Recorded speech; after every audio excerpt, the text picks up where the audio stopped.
What I do is I like doing Neuro Biofeedback as much as I can. Figure out, like Dan Winters has an app that shows when your brain actually synchronizes, called Flame in the Mind. Right. I practice that with Muse. Every now and then I practice meditation to get my brain state up, to activate, to bring what I bring from this year to there. Sometimes I play games like jump and run games to get cognitive with the body and responding. What do you like doing to train yourself to develop more and more? Well, I do a series of meditative and psionic disciplines every day. That's another thing I tell my students to do, is that if you're doing something once a week, a few times a month, it's not enough. Like, if you really want to develop, do something every day.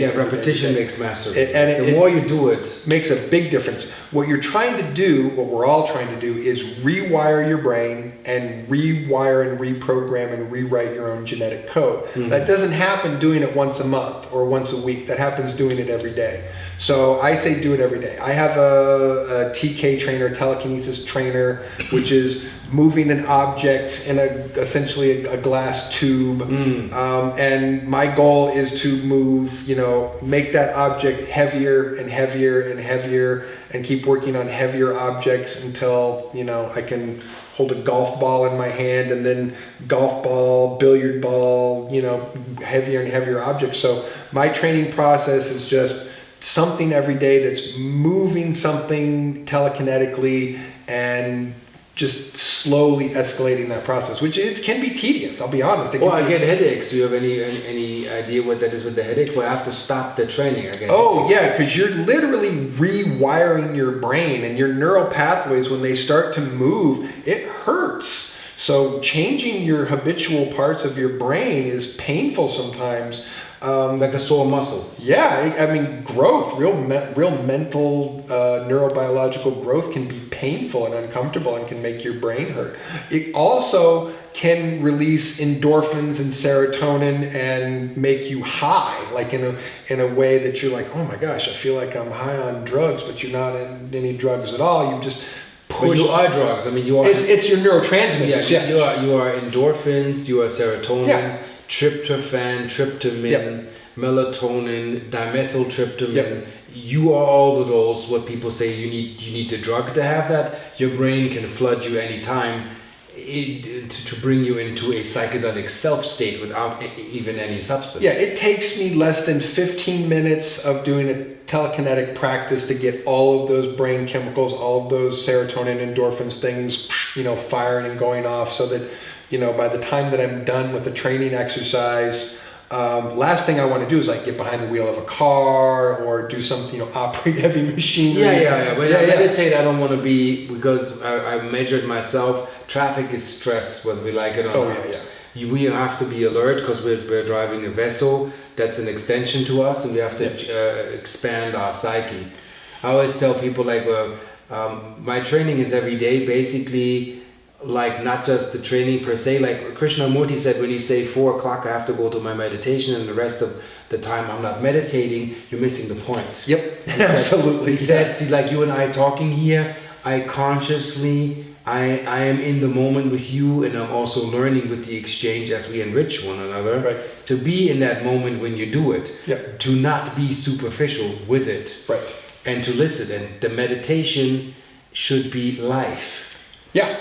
The prayer should be life, not just, they did these tests, to drop the crime rate over the weekend in Washington, 4,000 people meditate, and then when they stop meditating, the shit goes back up. Why? Because we're falling out of the state of that beingness. Right. Now the art is for us now to, can you hold that, make your prayer your life, and the meditation your life.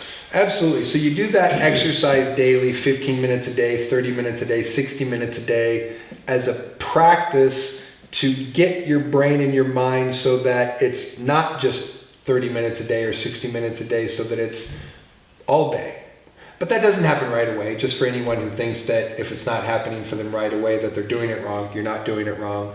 You just have to, it's a development process. And so you have to give yourself the permission and the room to develop and to say, I'm starting here, I'm getting here and there. It's a ladder that you're climbing up, one rung at a time. Yes, you get better. Yeah, you get better at it. Don't expect that you're going to have self-mastery overnight, but don't give up if you don't have self-mastery after a year. Like you got to keep at it. Yeah, and when I tell people also, that doesn't mean, oh, Randy's so talented, because you know those things it took years to build in your psyche, to go back in the memory, retract, to bring that back, assembly, reassembly, reconfigure. That's why now you and I, we have a certain knowledge tapes we can access because we have trained that. So here's what I do as a hobby. When I go to the grocery store, I look at the pattern of shopping behavior. When I see it's critical, I see which cashier stations are critical, where people complain, and I shall not go in line there. And when misery loves company, there's a big line where there's nothing but trouble, and there's the express lane and nobody's over there. So point of observation, learning for training is observing life. Same with traffic.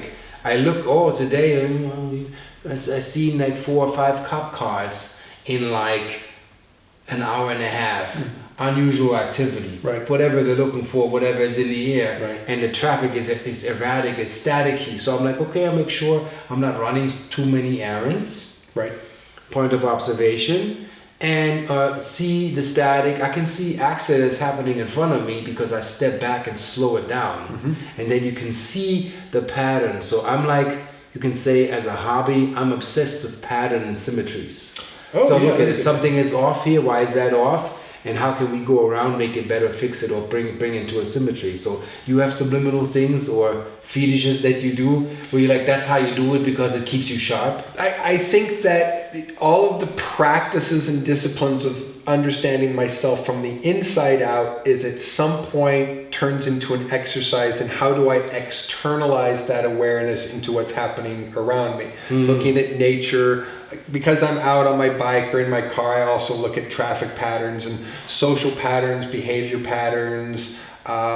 You start to run into people in the day. Wow, I've run into 4 complainers today. People just complaining. Maybe I need to change my path. Maybe I need to, instead of going the normal way I go, I'm going to take this other road and go and just change my path and end up on a whole different path instead of keep running into people who are complaining. So the internal process is a practice ground, it's a training ground to eventually take that awareness, expand it into whatever's happening in your external world and say, oh, okay, there's a pattern here, there's a relationship here that I should be aware of that can then indicate to me what the correct response should be. Should I try to engage with that, like full on, head first, wrestle with it, or should I just go around it and just take a different path and maybe not take the short way home, maybe take the long way home, maybe take the long back road, avoid the traffic, because that can end up creating this whole other experience for your reality, because you're aware that sometimes just trying to aggress everything head on is not the best approach. So that's what I think is just the internalization, then externalization of the same process. And everybody does it differently, but that's exactly what I think. So I also tell people, like when they go and do ayahuasca or go to Peru or they see psychedelics and some come back and they say, I haven't seen anything, they have no access. I always tell them that the external substance and praise the medicine, not chemical crap, is you have something in you that is shed light upon. And if you have something in you already that's like, I don't really care, I'm not really self-reflective, you probably can take 300 ayahuasca sessions, you're not seeing anything. Because you don't even have that within you, and no plant or anything else can give that to you if you don't have the willingness, like you said, to self-reflect. Who am I attracting? Why is this in my life? And don't make it a Vedic astrology prophecy that limits you, locks you into, oh shit, I'm locked because of this. Not everything is karma. Karma to me is cause and effect. You scream, there's an echo. Depending on how you work with what you throw out, you learn how to juggle like a Chinese juggler that does the dishes. You develop a technique and you know to work with the flow. And then you know what it means to be in the flow. Or Tony Robbins said something interesting, and I want to know if you do that. See, sometimes I want to prime myself, like get in the mood. Want to be in a good mood. So when I do my packing and shipping for my store, I turn on my music, musics that I grew up with, music that have good memories. Right. I always suggest that people also rejuvenate the mind, go back to things in the past that you like, shows, TV shows, or music that you remember, where you remember in that young mind you felt good. Your cells go actually back, the Russians have found that, and reprogram themselves. And so when you do that over and over and over, you're priming yourself into good moods over and over and over, so that it becomes for you normal. If you want to shift into a work modality, and you want to get up one day and you say, tonight I have psionic class, and I feel kind of beat. So how do you prime yourself? Let's get in gear, get your shit together. I want to be there for my students, and let's do it. So what do you do for priming your brain? Oh, yeah. Well, one of the first things I often do is stare at this painting that's behind us here. This is one of my favorites. I love it. I can just stand in front of this painting and stare at it and reset my brain. There's certainly favorite bits of music or artists that, again, will always, put me into a certain oh yeah, I love this. This makes This is just about you. I want to dance to this. That's changing. Well, it's just about you. Yeah. Who cares who's watching? It's just cares? Right now I'm in the groove. Yeah, all of those things work. I also, for me personally, I find that happens with new things. So sometimes, So sometimes if I'm feeling like I don't know. Hey, how about I'll pull up something that I've never heard before, that I've never listened to before, that's completely new to me. Let's experience something new. And then your brain is like, oh, something new. We've never heard this before. We've never experienced this before. And then that lights up parts in your brain too. So, and I think that there's, that you sometimes, your brain can get accustomed to doing things a certain way. And so sometimes going back to something is a way that's like, oh yeah, this feels good. This is familiar. And other times your brain is just like, nah, we've done this too many times. It's not working for me today. And that's when you go, okay, how about we just do something totally different? Let's do bossa nova today, since we don't normally do that. Let's just go another direction. Let's listen to Italian tango music. And go a whole nother direction, and just give your brain something to go, oh, okay, this is new. This is different. Or Brazilian jazz. Right, absolutely. Also for the independent mind is watch what trends you're subscribing to. Yes. There's an individual choice, and there's I call it the lemming, where you don't have to do what everybody else is doing. And sometimes it's so funny that I went to an exhibit and I saw everybody at the gates that were packed, and there was a south gate where they were taking money for tickets, and nobody went. So without delay, if you pay attention, you're like, well, okay, I want to be in the exhibit, but I don't want to be in line for 45 minutes. Right. That's nobody over there. And then you go in there and the experience is, hey, this is fun. So you have a pattern that you learn. Yep. Pay attention where others don't pay attention. Absolutely. Yeah. Absolutely. And you move further, you move farther. There's more joy, more things. And like you said, be open for new things, try new things. Sometimes I watch a new show. Sometimes I binge when I have time. Sure. I find a new knack. Right now I'm watching Person of Interest. Okay. Where a computer spits algorithms of a person that's potentially in danger because of the timeline they're going, and it's an AI. It's self-sufficient. It observes everybody, right, and just plots out social security numbers. And two fun. guys looking at, okay, is that the perpetrator or is it the victim? You never know. Right. Okay. So the algorithm's running, and I'm like, that's a very interesting show. So I always say, I'm 51. Millennials will watch that stuff. I even watch Sabrina, for kicks, because there's magic in it, or the magicians. Yeah. And I'm like, that's an interesting concept. So I've never closed my mind to there are interesting concepts out there that can be to me. Sometimes I watch something and then I get up and I go into my lab and I go I have a download because of the play that I just saw inspired.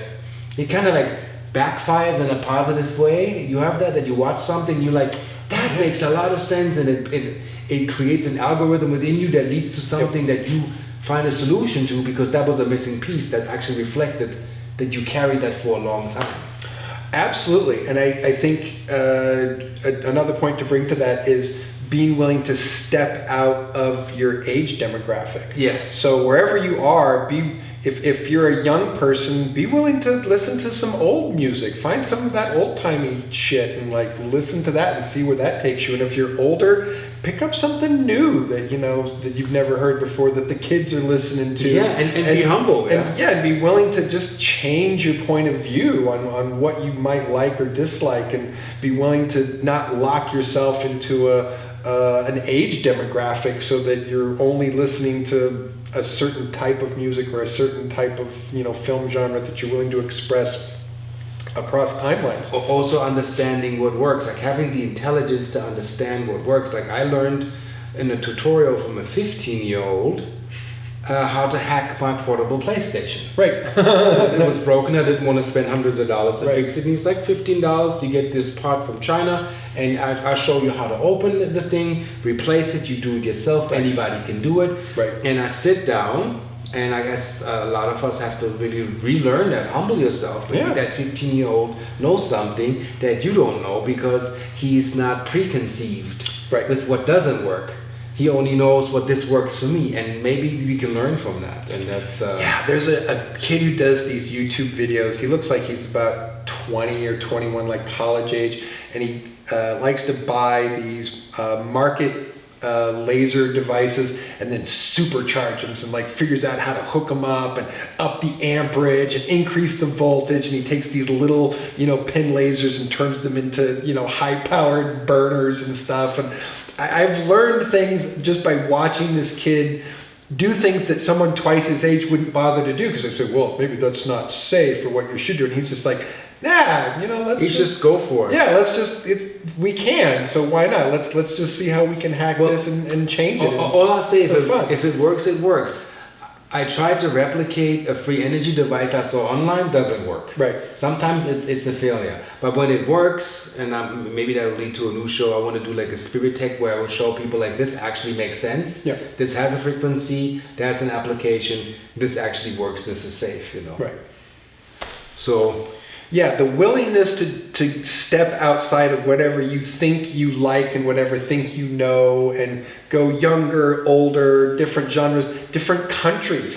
There are people in other countries who are doing amazing things, and sometimes we have to get out of our American arrogance and think that we've got the best of everything, and it's like, some other people got some great ideas. Like be willing to listen and explore outside of that. So that leads me to, with all that you experienced here, is what is it that you wish to do to the planet or for the planet? You can bring in your holographic medbed idea. Yeah. Like, what do you think you can assist the humans in getting their cosmic memory back, getting well, getting the base fixed? So what is it that you're, as we're doing it, what is your contribution to the planet and what you want to see more of?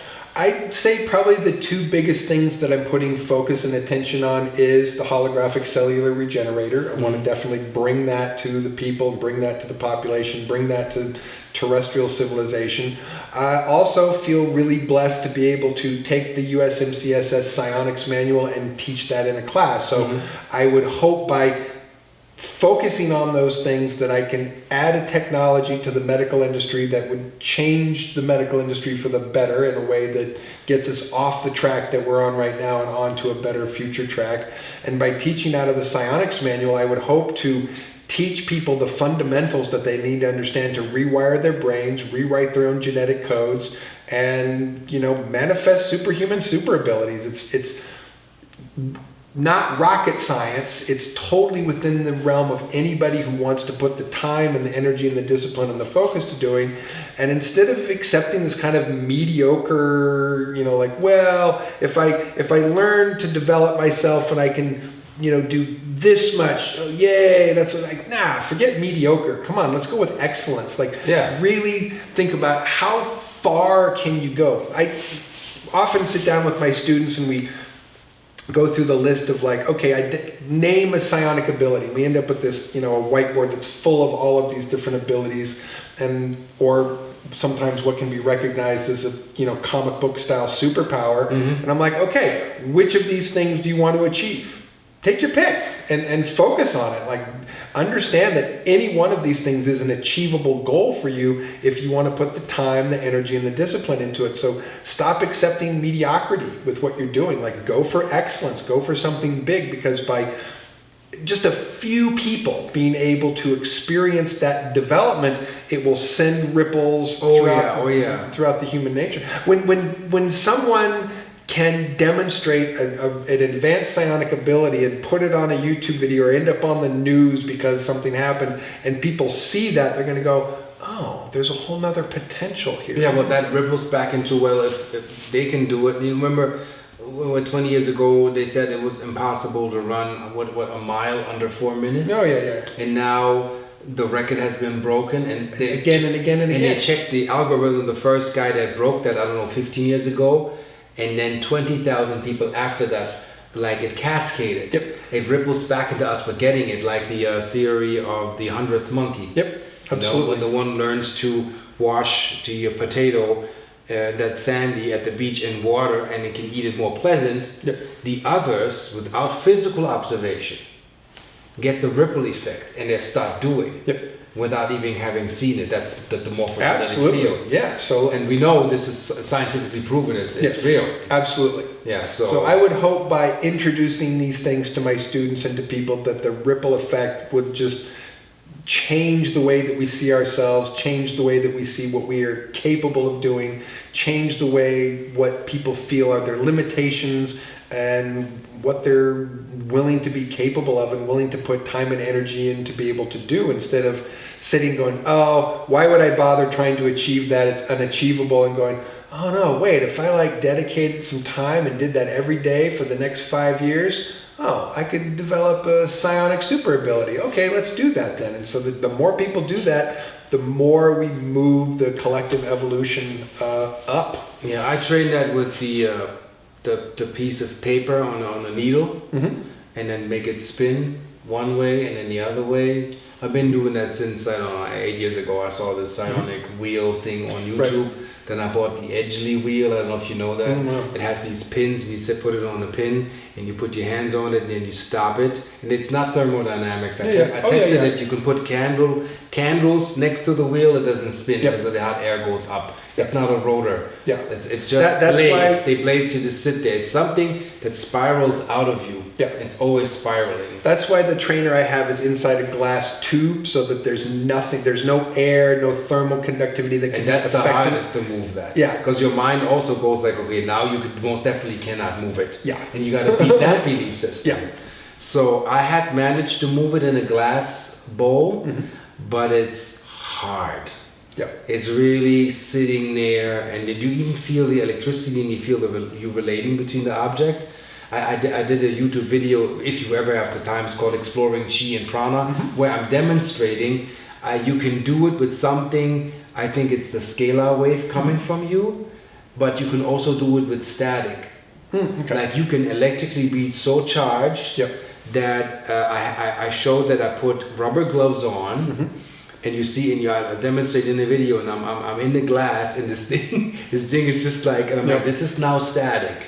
Scalar doesn't do this. Scalar is more from a distance, and then it begins to move very slow, very slow. And it rotates. And static is almost like you have a string between you and that thing, and I was blown away. Yep. And the more I had built that up, the more static built up, and then stuff and dust particles were flying on the table to a point where I have to stop the experiment because everything is static right now. Yep.